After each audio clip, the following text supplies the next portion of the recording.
ஒன்று பார், அதனுடைய கண்டினியூஷன் தான் ஆடு 2k பை. அப்போ 2 இன்ட்டு 6க்குள்ளே 2k pi minus pi by 2 whole power 1/3. அடுத்து கிராஸ் மல்டிபிள் பண்ணிக்கிறேன். இதை பெருக்குன்னா 4k பை மைனஸ் பை, அவ்வளோதான். அப்போ 2 இன்ட்டு 6க்குள்ளே இதை பாருங்கள், இந்த 1/3 பவர் டிமாவரின் தேற்றத்து பிரகாரம் 1/3 உள்ளே வந்துடும், ஆங்கிள்குள்ளே வந்துடும். நல்லா ஞாபகம் வச்சுக்கோ. ஆங்கிள்குள்ளே இருக்கிறத பவருக்கு கொண்டு போகலாம், பவருக்குள்ளே இருக்கிறத ஆங்கிள் கொண்டு போகலாம். இது என்ன ரூல்ஸு? டிமாவரிஸ் தேற்றம். புரியுதுங்களா? அப்போ 2 இன்ட்டு 6க்குள்ளே 1/3 இன்ட்டு என்ன பண்ணும், இது cross multiple 4k pi minus pi divided by 2. இப்போ இங்கே 3 இருக்கிறதுனால இந்த கேவுக்கு 3 வேல்யூ வரும். என்னென்ன வேல்யூ? 0, 1, 2. அதாவது 3ஐ விட கம்மியாக இருக்கிற, புரியுதுங்களா? 0விலேருந்து தொடங்கி 3ஐ விட கம்மியான வேல்யூ எடுத்துக்கணும். பாசிட்டிவ் வேல்யூ 3ஐ விட கம்மியாக இருக்கிற பாசிட்டிவ் இன்டீஜர். அப்போ k ஈக்குவல் டு 0, 1, 2. அப்போ ஃபஸ்ட்டு இப்போ k ஈக்குவல் டு 0ன்னு போடுறேன். k ஈக்குவல் இவ்வளோ தான் கண்ணு முடிஞ்சு போச்சு. அப்போ 2 இன்ட்டு கேவுக்கு 0 போட்டால் இது 0 ஆயிருங்களா? அப்போ 6க்குள்ளே இங்கே பாருங்கள் மைனஸ் இருக்கா, இங்கே பை இருக்குது, இங்கே 2 இருக்குது, இங்கே 3 இருக்குது. அப்போ பெருக்கிட்டால் பை பை 6. அப்போ 2 இன்ட்டு 6க்குள்ளே மைனஸ் பை பை 6. அப்போ தேர்ஃபோர் இது 2 இன்ட்டு இது என்னென்னு எழுதலாம்? Cos pi by 6 minus i sign pi by 6. இந்த மைனஸ் தான் அதை இங்கே இருக்குது நடுவாண்ட. புரியுதுங்களா? இங்கேயும் மைனஸ் பை பை 6, இங்கேயும் மைனஸ் பை பை 6. இந்த மைனஸ் தான் இங்கே வெளியில் எடுத்துட்டோம். காசுக்குள்ளே இருக்கிற மைனஸ் வந்து ஈவன்ஸ் அப்படிங்கிறனால காசுக்குள்ளே இருந்து மைனஸ் வெளியில் போனாலும் அது ப்ளஸ்ஸு தான். அப்போ இங்கே ஆங்கிளில் மைனஸ் இருந்தால் இந்த நடுவாண்டு எழுதுனாவே போதும். அப்போ therefore cos pi by 6 minus i sign pi by 6. Cos pi by 6, pi by 6னா என்ன? பைன்னா 180. அதை 6ஆல் அடித்தா 30 இல்லையா? அப்போ பாருங்கள் 30ல் கை வச்சுக்கோங்க. காசுடைய ஃபார்முலா என்ன? Adjacent side by hypotenuse. அப்போ √3/2. அதே 30ல் கை வச்சு சைனுடைய ஃபார்முலா என்ன? Opposite side by hypotenuse. அப்போ 1/2. அப்போ காஸ் 30 வந்து √3/2 மைனஸ் ஐ இன்ட்டு சைன் 30 1/2. இப்போ பாருங்கள், இந்த 2 உள்ளே போகும்போது இங்கேயும் கேன்சல் ஆகும், இங்கேயும் கேன்சல் ஆகும். அல்லது 2ஐ காமனாக எடுத்து 2 அடிச்சுக்கலாம். அப்போ √3 மைனஸ் ஐ, இதுதான் ஒரு சொல்யூஷன். அதே கே 1ன்னு போட்டிங்கன்னா இப்போ பாருங்கள், இங்கே கேவுக்கு பதிலாக 1 போடுறேன்னு வச்சிங்க. அப்போ 4 பை வருமா? 4 பையில் ஒரு பையை கழிச்சிட்டா 3 பை வருமா? அப்போ என்ன வந்துடும் உங்களுக்கு? 1/3 6க்குள்ளே. அப்போ 2 இன்ட்டு எதையும் விட்டுறக்கூடாது.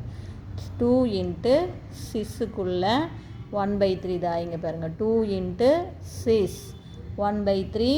இது 3 பை பை 2. அப்போ இந்த 3 என்ன ஆயிரும்? கேன்சல் ஆயிரும். அப்போ தேர்ஃபோர் வெறும் பை பை 2 தான் இருக்கும். அப்போ cos pi by 2 plus i sign pi by 2. Cos pi by 2 நமக்கு 0, சைன் பை பை 2 1. அப்போ இது ஐ, இது 0 விட்டுறலாம். இது உள்ளே பெருக்கும்போது 2i. அப்போ ரெண்டாவது சொல்யூஷன் நமக்கு 2i வந்துடுச்சு. அடுத்தது k ஈக்குவல் டு 2ன்னு போடுறீங்க. k ஈக்குவல் டு இங்கே 2ன்னு போட்டால் 2 இன்ட்டு 6க்குள்ளே 1/3 இங்கே 2 போட்டால் 4 2s are 8 பை. 8 பையில் ஒரு பை போச்சுன்னா 7 பை பை 2 வரும். அப்போ 2 இன்ட்டு 6க்குள்ளே 1/3 7 பை பை 2. புரியுதுங்களா? அப்போ 2 இன்ட்டு 6க்குள்ளே இதையும் பெருக்கிட்டா 7 பை பை 6. அப்போ 7 பை பை 6ஐ நம்ம என்னென்னு எழுதலாம்? பை ப்ளஸ் பை பை 6ன்னு எழுதுமா? கிராஸ் மல்டிபிள் பண்ணி பாருங்கள். அப்போ 6 பையோட ஒரு பை கூட்டினா 7 பை வருமா? அதாவது 7 பையை 6ஆல் டிவைட் பண்ணால் ஒரு தரம் இருக்கும், மீதி பை பை 6 இருக்கும் அப்படின்னு மீனிங். அப்போ தேர்ஃபோர் இது பை ப்ளஸ் பை பை 6. நல்லா கவனமாக பாருங்கள். பையனா 180 ப்ளஸ் பை பை 6.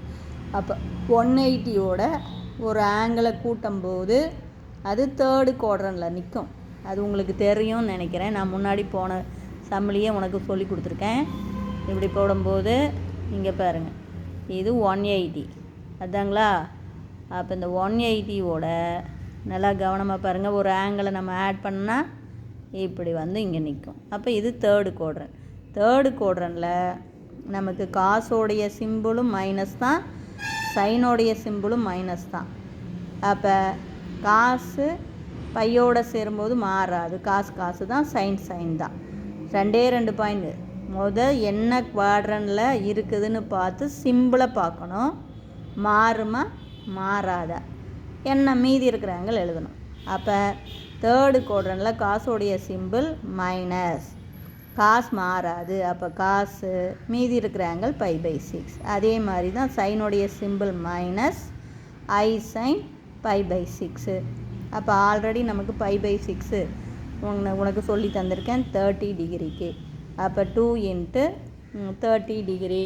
பாருங்கள், 30ல் கை வச்சுக்கிட்டிங்கன்னா காசுக்கு அட்ஜசன்ட் சைட் பை ஹைபாட்னியூஸ். அப்போ √3/2. சைனுக்கு ஆப்போசிட் சைட் பை ஹைபாட்னியூஸ். அப்போ 1/2. அப்போ உங்களுக்கு 2 × மைனஸ் √3/2 மைனஸ் I × 1/2. 2வை காமனாக எடுத்து 2 கேன்சல் பண்ணுங்கள். அப்போ உங்களுக்கு ஆன்சர் -√3 மைனஸ் ஐன்னு கிடச்சிரும். இது புரியுதுங்களா? இந்த மெத்தடில் போடலாம். அல்லது அனதர் மெத்தட் ஒன்று இருக்குது. அனதர் மெத்தடு பாருங்கள், ஒன்றுமே இல்லை, நம்ம சின்ன கிளாஸில் படித்த மெத்தடு. இப்போ z³ + 8i = 0வா? இதை நம்ம என்னென்னு எழுதலாம்? z³ - 2i³ எழுதலாம். இங்கே பாருங்கள், 2 3 தரம் பெருக்கணிங்கன்னா 8 வந்துருமா? ஐயை 3 தரம் பெருக்கும்போது i³ i² i² × ஐன்னு எழுதலாமா? i² ஒரு மைனஸ், இங்கே ஒரு minus, minus into minus plus 8i. பாருங்கள், ஒன்றுமே இல்லை. நீ ஒரு ஸ்டெப்பு எழுதுகிற அப்படின்னா இதிலேருந்து இது கிடைக்குதான்னு நீ வெரிஃபை பண்ணிக்கோ. அப்போ தான் வந்து நீ போடுற கணக்கு சரி. அப்போ நான் இதை எப்படி எழுதிக்கலான்னு தெரியுதா? z³ - 2i³ எழுதிக்கலாம். இப்போ 2 3 தரம் பெருக்குனா 8, ஐயை 3 தரம் பெருக்கும்போது i³ வரும் பாருங்கள். அப்போ i², இந்த மைனஸும் சேர்ந்து அதுதான் ப்ளஸ் ஐ. ஓகேவா சார்? இது என்ன ஃபார்மேட்டில் இருக்குது? a³ - b³. அப்போ அதுக்கு ஃபார்முலா என்ன? a - b a² + ab + b². இங்கே பாருங்கள், இங்கே மைனஸு, இங்கே ப்ளஸ்ஸு. இங்கே மைனஸில் இருந்தால் பாருங்கள், இது சின்ன கிளாஸில் நீ படித்த ஃபார்முலா. a³ - b³ உடைய factor a - b × a² + ab + b². அப்போ அதே மாதிரி இப்போ கம்பேர் பண்ணிக்கோ. அப்போ ஏங்கிற இடத்துல z இருக்குது. அப்போ என்ன வரும்? z - bங்கிற இடத்துல 2i. ஏவுக்கு பதிலாக z, பிக்கு பதிலாக 2y. இதில் பிரதியிடு. அப்போ z - 2y. அப்போ z² ப்ளஸ்ஸு ஏவுக்கு பதிலாக z, பிக்கு பதிலாக 2y போட்டிங்கன்னா 2zi ப்ளஸ்ஸு பிக்கு பதிலாக 2y². அப்போ z - 2y z² + 2zi. இங்கே பாருங்கள், இதை 2வை 2 தரம் 2² அப்படின்னா 4, i² மைனஸ், அப்போ -4. அப்போ ஒன்று z - 2y = 0வாக இருக்கலாம், சரிங்களா? அல்லது z² + 2zi -4 = 0. அப்போ z = 2y. z வந்து -2y இந்தாண்டு போச்சுன்னா +2y. சரிங்களா? இது ஒரு சொல்யூஷன். அல்லது இதுக்கு வாங்க, z² + 2zi -4 = 0 நம்ம குவாட்ராட்டிக் ஈக்குவேஷன். அப்போ இங்கே கோஎஃபிஷியன்ட் 1, இது a, இது b, இது என்னது c. அப்போ a வந்து 1, b வந்து z-உடைய கோஎஃபிஷியன்ட் 2i. பாருங்கள், 2z போட்டக்கூடாது, z-ல் இருக்குது. குவாட்ராட்டிக் ஈக்குவேஷன் z-ல் இருக்குது. அப்போ z² உடைய கோஎஃபிஷியன்ட் வந்து 1, z-உடைய கோஎஃபிஷியன்ட் 2y, அது b. இது தனி உறுப்பு வந்து -4. அப்போ நமக்கு ஃபார்முலா தெரியும், z = -b ± √b² - 4ac / 2a. அப்போ z = bக்கு பதிலாக மைனஸ் போட்டுக்கிறோம், bக்கு பதிலாக 2y ± பியை ஸ்கொயர்டு பண்ணும்போது இதை ஸ்கொயர்டு பண்ணால் 4i². அதுக்கு பதிலாக தான் பாரு 4i² போட்டுக்கிறேன். -4 இன்ட்டு ஏவுக்கு பதிலாக 1, சிக்கு பதிலாக -4. i² வந்து என்ன ஆயிரும், மைனஸ் ஆயிரும். அப்போ இது பாருங்க, இது அப்படியே -2i ப்ளஸ் ஆர் மைனஸ் இது என்ன கிடைக்குங்கன்னு 4 அப்படியே இருக்குமா, i² மைனஸ்னால் -4. இங்கே மைனஸ் இன்ட்டு மைனஸு ப்ளஸ் 16. அடுத்தது இதெல்லாம் அப்படியே தான். 16ல் 4 போச்சுன்னா 12. அடுத்தது தங்கம் இந்த 12 4 இன்ட்டு 3ன்னு எழுதலாம். 4 வெளியில் வந்துட முடியும். 4க்கு ரூட் எடுத்தால் 2, மீதி ரூட்டுக்குள்ளே 3 இருக்கும். அப்போ -2i ப்ளஸ் ஆர் மைனஸ் பாருங்கள் 4 வெளியில் வந்தால் 2√3. அப்போ இந்த 2 பாருங்கள் காமன், இதுக்கும் காமன். அப்போ இதை அடிச்சிடலாம். அடிச்சுன்னா -i ப்ளஸ் ஆர் மைனஸ் √3. அதே சொல்யூஷன் கிடச்சிருச்சிங்களா?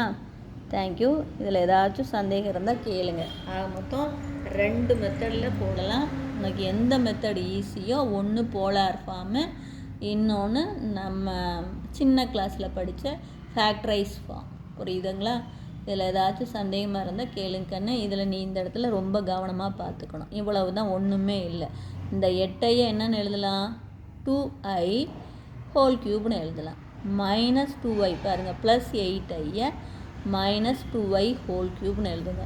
அப்போ பாருங்கள், நம்ம எழுதுனது சரியான வெரிஃபை பண்ணிக்கலாம். 2 3 தரம் பெருக்குனா 8, ஐயை 3 தரம் பெருக்கும்போது என்ன வரும், i² இன்ட்டு ஐன்னு வரும். அந்த i² தான் இங்கே மைனஸும் ப்ளஸ் ஆயிரும் ஐ. சரிங்களா? நான் சொல்கிறது உங்களுக்கு புரியுதா? இதில் ஏதாச்சும் சந்தேகமாக இருந்தால் கேளுங்க. தேங்க்யூ.